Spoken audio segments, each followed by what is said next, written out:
Okay, here's part 3 of the Darkmoon Greatsword. In this one, we are going to be pouring our resin.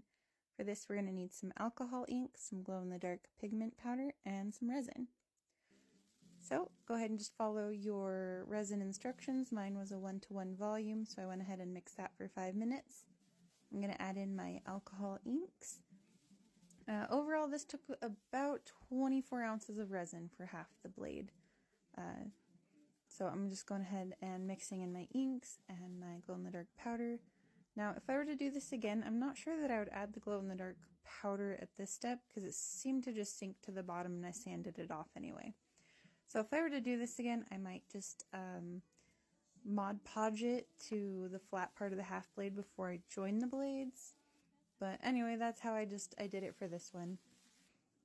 So once that is all mixed together, I'm going to go ahead and pour it in there. I've already set the spiky bits as centered as I can where I'd like it inside the silicone mold, and we're going to go ahead and take this out when it cures, so I waited a day. Then we are going to go ahead and pour some resin into the silicone mold like this. I'm going to take some of the extra resin and I'm going to pour it between the spiky bits. I'm hoping this will help prevent some air bubbles. And once we're done with that, we're going to go ahead and flip this over and gently set it into the resin, trying to let any air bubbles escape as we push it down. I didn't record it, but I used some metal ingots to help weigh this down to keep it from floating. Alright, part 4, we're going to finish this up